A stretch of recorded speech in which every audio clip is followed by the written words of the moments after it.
He woke up that morning like any other day. The sun had just started to peek through the thin curtains of his small apartment, casting a warm glow across the living room. He shuffled to the kitchen in his slippers, making himself a cup of tea, the aroma filling the quiet space. For a moment he just stood there, holding the warm cup in his hands, thinking about the day ahead. There was a calmness in his routine, a rhythm that had carried him for decades. The neighborhood park, where he had walked every morning, waited for him like an old friend. He put on his worn jacket and stepped outside, feeling the crisp morning air brush against his face. The park was not far, only a few blocks from his apartment, but it was a place that held so many memories. He could still remember bringing his grandchildren here when they were small, watching them run across the green fields with laughter echoing through the trees. Today, though, he walked alone, leaning slightly on his cane, each step steady but careful. He greeted the neighbors he passed with a nod or a soft good morning, and most nodded back, some stopping to chat for a moment. At first, the morning was peaceful. Birds chirped in the trees, and the soft rustling of leaves created a gentle soundtrack to his walk. He watched as joggers ran past, their feet pounding the dirt path, and smiled at a young woman tossing a frisbee with her dog. He felt a sense of belonging in the park, a part of a community that had known him for years. Then, without warning, everything changed. Around the corner, a group of young men emerged from the shadows of the trees. Their voices carried across the path before he could even see their faces. At first, he thought it was just a loud conversation, but as he drew closer, the tone and the words became clear. The words were cruel, sharp, and filled with hate. They shouted slurs, words meant to wound, to humiliate, and to make him feel small. He tried to move past them, pretending not to hear, hoping that if he ignored them, they would lose interest. But they didn't. One of them stepped forward, blocking his path, his face twisted into a sneer. Another pushed him lightly at first, testing him. He stumbled but caught himself with his cane, keeping his balance.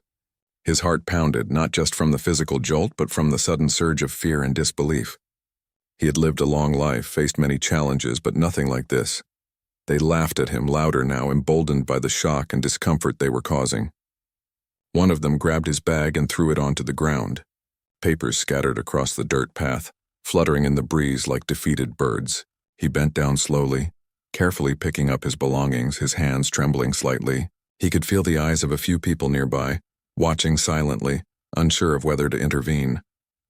"I don't want any trouble," he said quietly, his voice firm but calm. "Please, just leave me alone." The words did nothing. If anything, they seemed to amuse them more. One of the young men stepped closer, his face inches from the elderly man's. "What are you gonna do, old man?" "Huh?" he sneered. Another pushed him again, harder this time. He nearly fell but managed to stay on his feet, gripping his cane tightly.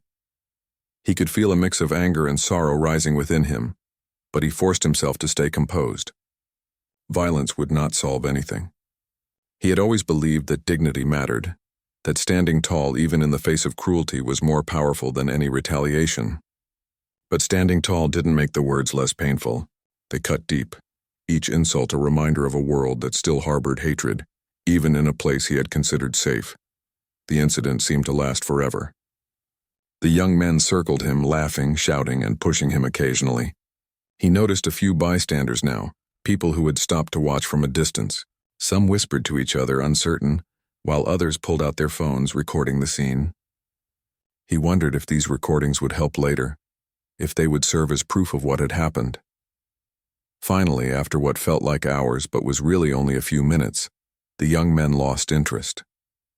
Perhaps they were bored, or perhaps they sensed that the longer they stayed, the more likely someone would step in. They walked away, still sneering, still laughing, leaving him alone on the path, surrounded by scattered papers and a mix of leaves and dirt. He stood there for a moment, taking deep breaths, trying to calm the storm inside him. His legs felt weak, not just from the physical jostling, but from the emotional weight of the encounter. He bent down slowly to pick up the last of his papers, his hands shaking, and tucked everything back into his bag. He looked around, noticing for the first time the few people who had stayed to watch him. Their eyes were filled with concern, some offering timid smiles as if to say they were sorry this had happened. He continued his walk, slower now, each step deliberate. The park that had felt safe and welcoming just moments ago now seemed different, almost hostile. But he refused to let fear dictate his actions. He reminded himself that the park was still his place, his routine, and that he had every right to be there. The world was not perfect, and there were people filled with hate, but there were also those who cared, who would stand with him, even if silently. By the time he reached the far end of the park, near the bench where he usually rested for a few minutes, he felt a strange mix of exhaustion and resolve. He sat down slowly, letting the cane rest across his knees. He thought about the day ahead, about what he would do next. The incident was not something he could ignore. It was a mark on the community, a challenge to the values of respect and kindness he had always believed in. He reached for his phone, dialing the local authorities to report what had happened. He spoke calmly, clearly describing the incident, the location, and as many details as he could remember about the attackers. The dispatcher listened carefully, assuring him that help would come and that the matter would be investigated. He thanked them, hanging up with a sense of cautious hope. Justice, he knew, was not always immediate, but it could be sought. After reporting the incident, he stood up from the bench, taking a moment to steady himself. His legs ached, his hands still trembled slightly, but he felt a sense of determination growing inside him. He had faced adversity before, and he would face it again. This day had tested him, shaken him, but it had not broken him. He reminded himself of the importance of dignity, of standing tall, and of showing the world that even in the face of cruelty, one could remain strong and composed. As he walked back through the park, slowly making his way toward home, he noticed more neighbors now, some coming out for their morning routines, others simply observing from a distance.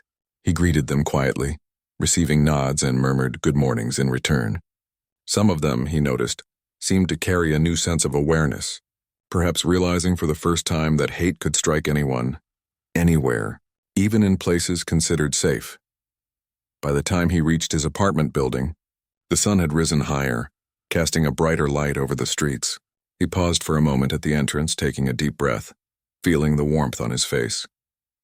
Inside he would rest, gather his thoughts, and prepare for what would come next. He knew the path ahead might involve confrontation, explanation, and perhaps even more challenges, but he also knew that he would face it with the same calm, dignity, and resilience that had guided him all his life. Even as he stepped inside, locking the door behind him, he carried with him a quiet sense of hope. The day had started like any other, and despite the violence and humiliation he had endured, it would not define him. It would not take away his strength, his courage, or his belief in the goodness that still existed in the world. He would rest, he would heal, and he would face tomorrow, ready to turn this painful experience into a story of resilience, accountability, and community. The morning after the attack, the neighborhood was buzzing. Word had spread quickly about what had happened to the elderly man in the park. People were talking quietly on doorsteps, in small cafes, and at the corner store. The story had a way of traveling faster than anyone expected, carried by neighbors who cared, by people who were angry, and by those who just wanted to understand what had happened. The man himself felt a strange mix of emotions as he prepared to face the day. There was still some fear lingering in the corners of his mind, but it was accompanied by a growing determination. He started his day with his usual routine, though the calmness he normally enjoyed felt fragile. Every creak in the apartment, every sound outside the window, made him pause for a moment, listening carefully. He made himself a cup of tea, sitting by the window and looking out at the street. Children were already on their way to school, their laughter carrying through the morning air. For a moment he let himself smile. Life went on, even in the face of hate, and that thought gave him a quiet strength. After breakfast he dressed carefully, choosing clothes that were comfortable and familiar. He wanted to leave the apartment not out of defiance, but because he knew that hiding would give the bullies a victory they did not deserve. He picked up his cane and stepped outside, taking slow, deliberate steps. The street seemed quieter than usual, but there were people around. Neighbors who nodded at him with concern, some stopping briefly to check if he was all right. Their kindness reminded him that even in a world where cruelty existed, there were still many people who cared.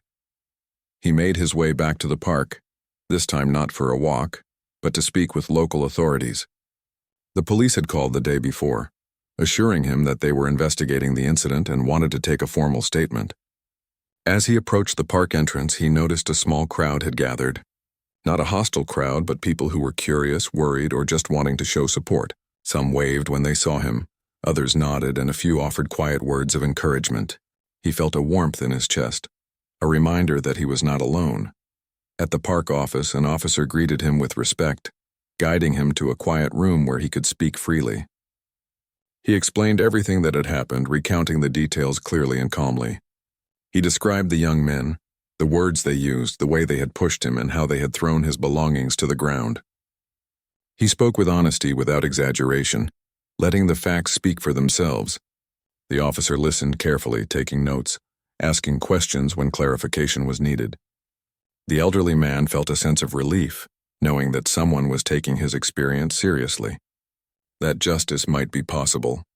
After giving his statement, he stepped outside again, taking a moment to breathe in the fresh air.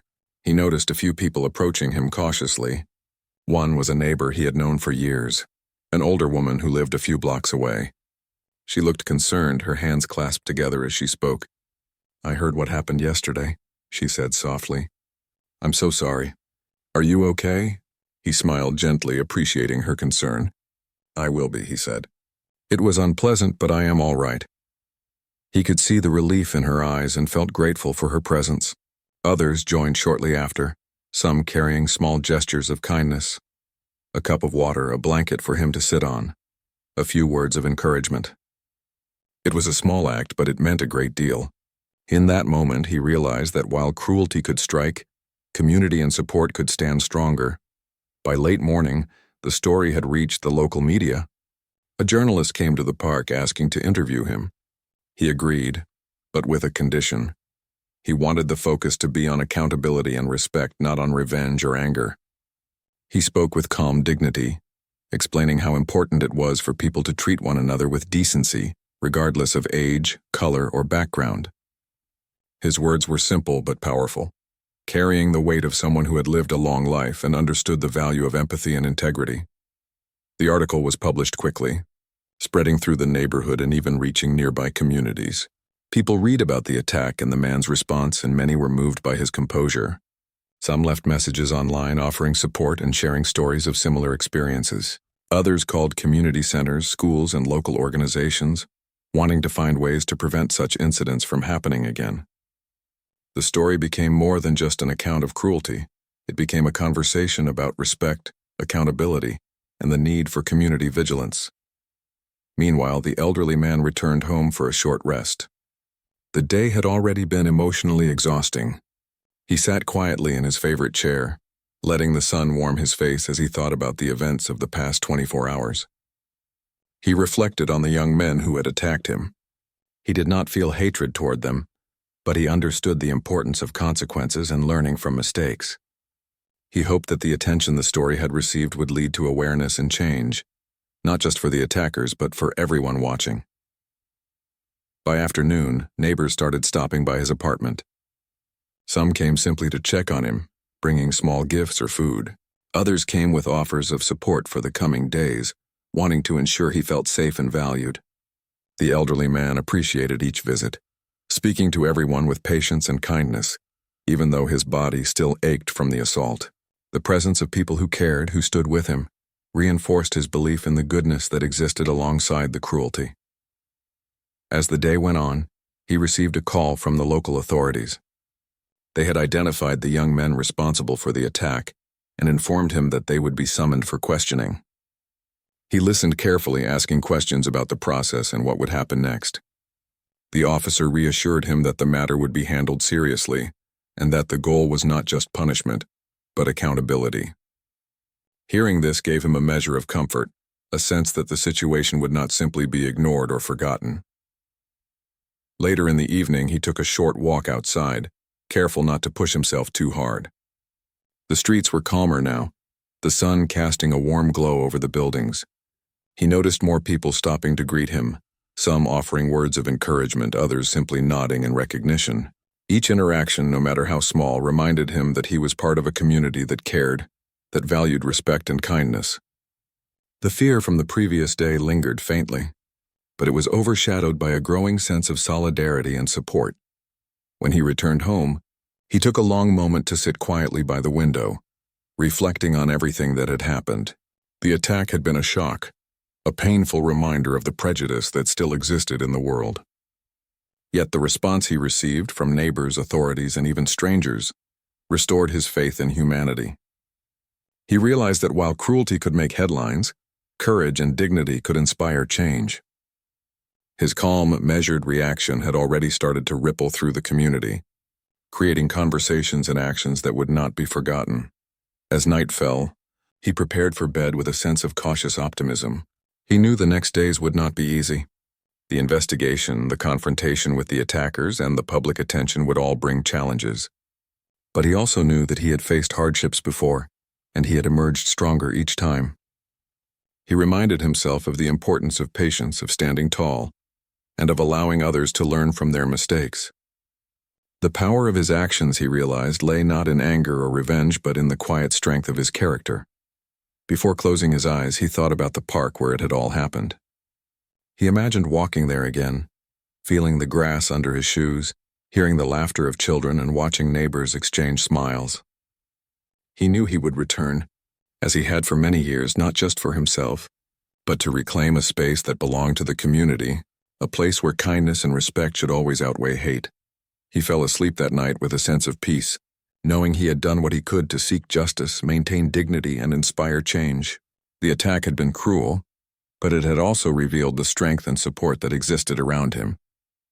And as he slept, the world outside continued, carrying the story of his courage and the growing awareness that even in the face of cruelty, integrity and resilience could prevail. The day after the news spread, the elderly man felt a mixture of anticipation and unease. He knew the young men responsible for the attack had been identified, but he didn't know how they would respond when confronted. He spent the morning slowly walking through his apartment, doing small chores and sipping tea, trying to calm his nerves.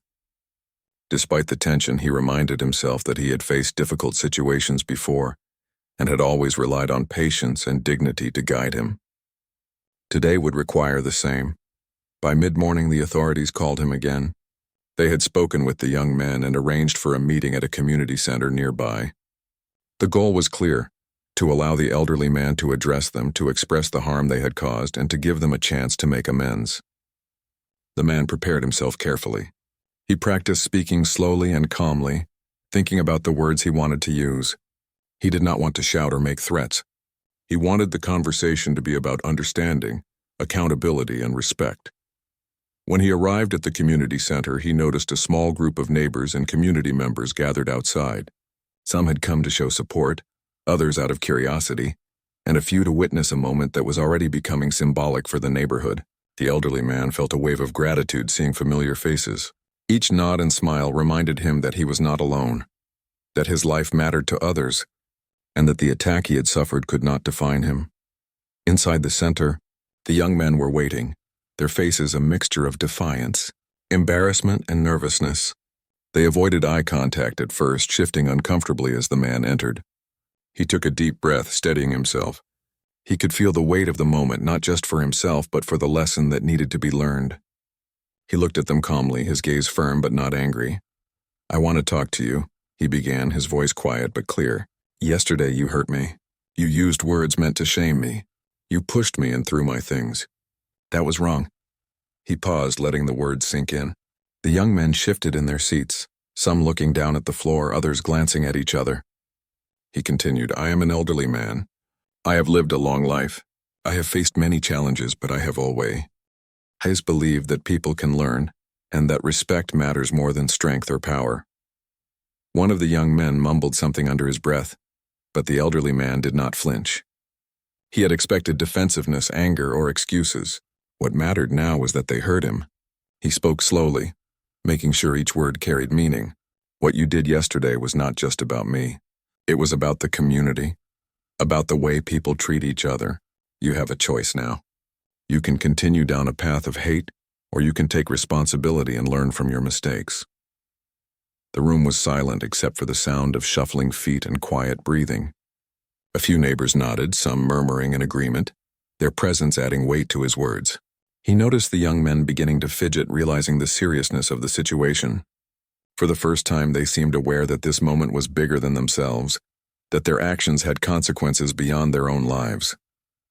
"I am not here to humiliate you," he said, his tone calm but firm. "I am here to give you a chance to understand what you have done and to make amends. You hurt someone who did not deserve it, someone who trusted the world to be better. You have to think about the impact of your actions and how you will make things right." One of the young men spoke up, his voice shaky. We didn't think," he trailed off, unable to form a complete thought. The elderly man nodded gently, allowing him to speak without interruption. "It's not enough to say you didn't mean it," he replied softly. "Intent matters, but so does action. The harm was real, and it must be acknowledged. You have a responsibility to face that." Another young man shifted in his seat, looking around nervously. The presence of neighbors and community members seemed to weigh heavily on him. The elderly man continued, "Respect is not something you earn by force. It is something you give, and it is something you take seriously. You need to understand that your behavior yesterday was a violation, not just of the law, but of basic human decency." The young men exchanged glances, their bravado fading. They had expected this meeting to be uncomfortable, but they had not anticipated the calm authority of the man before them. He did not shout. He did not threaten. Yet every word he spoke carried a quiet power, a moral force that demanded attention. For the first time they seemed to feel shame, an unfamiliar emotion pressing down on them. "I want you to understand the effect of your actions," he said, looking directly at each of them in turn. "I was hurt, yes. I was frightened. But more than that, I was disrespected in a place where I should feel safe. That disrespect ripples outward. It affects not just me, but the people who see it, who hear about it, who care about justice and fairness. You have a chance now to correct that, to show that you can be better." The room was quiet for several moments, the only sounds the shuffling of feet and the occasional cough. One of the young men finally spoke, his voice barely above a whisper. We are sorry." It was hesitant, awkward, and incomplete, but it was a start. The elderly man nodded, acknowledging the effort, but he knew words alone were not enough. "Sorry is the first step," he said, "but it must be followed by action. You must show that you understand, that you respect others, and that you are willing to face the consequences of your choices. Today, you have the chance to demonstrate that you can be accountable." The young men looked at him, realizing the gravity of what he was saying.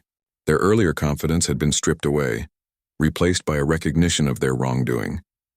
They were no longer just defiant teenagers. They were young people being asked to confront the results of their behavior. The elderly man's calmness had created a space for reflection, a rare and uncomfortable moment that none of them were used to experiencing.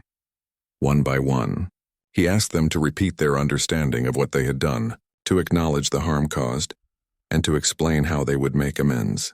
At first their words were hesitant and uncertain, but slowly they began to speak with more honesty.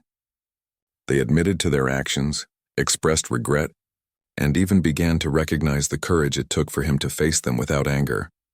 Neighbors and community members watched silently, some nodding in approval, others whispering softly to each other. It was a moment of collective accountability, a demonstration that the community would not tolerate hate, but also a chance for learning and growth. The elderly man's approach had shifted the dynamic entirely. Instead of confrontation and escalation, there was dialogue, reflection, and a call for responsibility. As the meeting continued, the elderly man emphasized the importance of empathy. "Think about how it feels to be in someone else's shoes," he said. "Think about how fear, humiliation, and pain feel. You may never fully understand, but you can try. You can let that understanding guide your actions from now on. You can choose to be better." By the end of the meeting, the young men were visibly changed. Their postures had shifted from defiance to a quiet humility.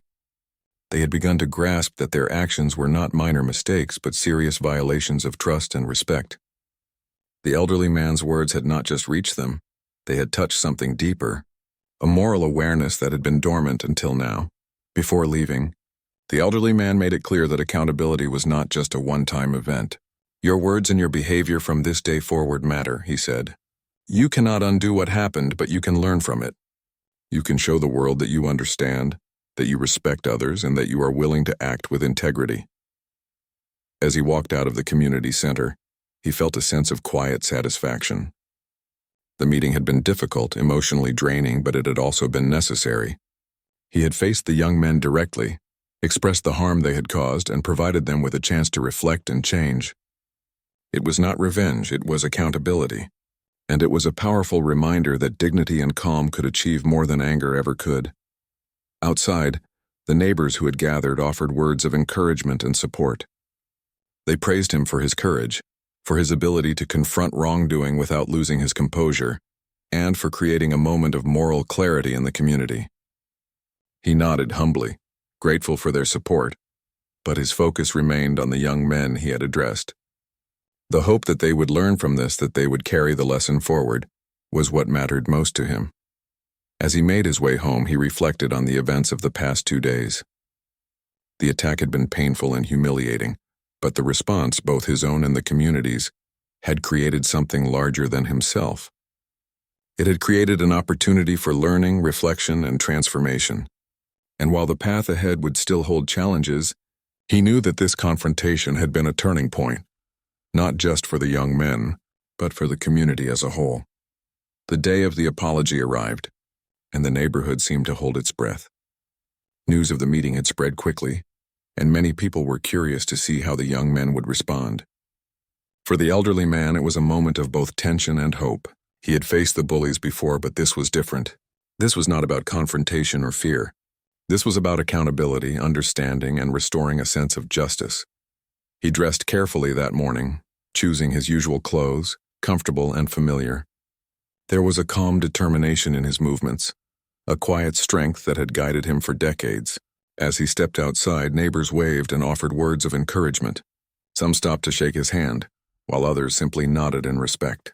Each gesture reminded him that he was not alone, that the community was with him, and that this moment mattered to more than just himself.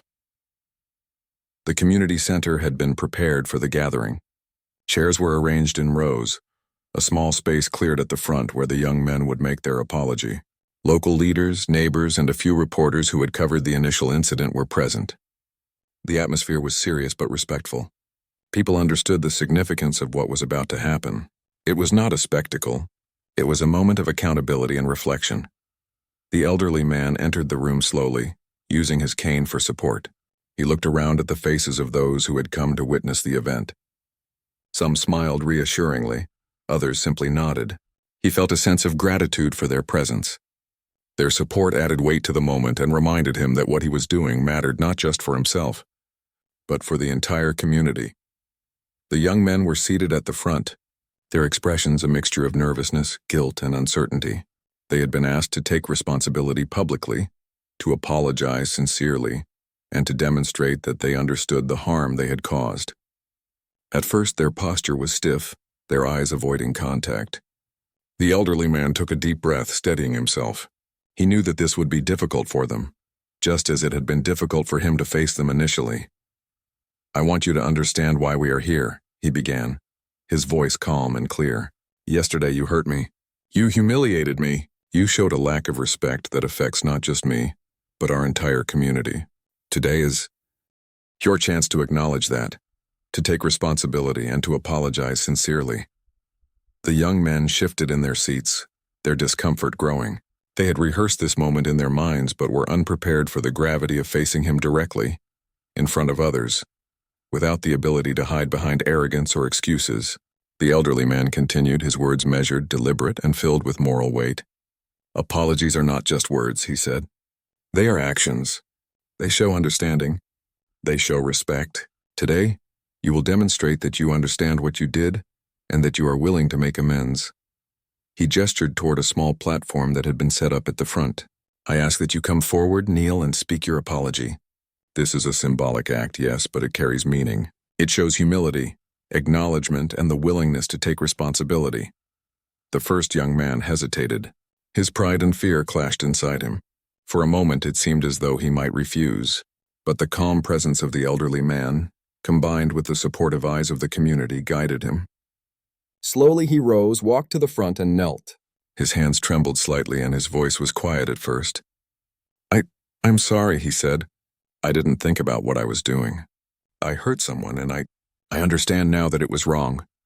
The elderly man nodded slightly, acknowledging the effort. "Your words are a start," he said. "Now I want you to reflect on them and mean them. This is about more than being sorry in the moment. It is about learning, changing, and respecting others. One by one, the other young men followed. Each knelt, each spoke their apology. Each attempted to convey sincerity. Some struggled, their voices shaky, their words hesitant. Others spoke more clearly, their guilt and realization evident in every syllable. The elderly man listened carefully to each, making eye contact, showing that he heard them, but also holding them accountable for the harm they had caused. The room was quiet except for the voices of the young men and the occasional soft murmur of the community members. It was a moment heavy with emotion. Some neighbors had tears in their eyes, moved by the transformation they were witnessing. Others nodded quietly, recognizing the significance of humility, accountability, and reconciliation.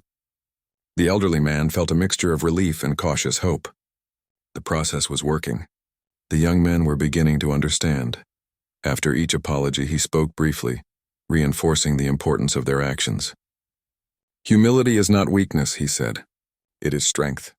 Understanding the impact of your actions and acknowledging them shows character. This is how we grow as people, and how we build a community where everyone feels safe and respected." By the time all the young men had knelt and apologized, a noticeable change had taken place. Their initial arrogance had been replaced by quiet humility. Their faces, once filled with defiance, now reflected contemplation, understanding, and perhaps the beginnings of remorse. The act of kneeling, though simple, carried a weight that words alone could not convey.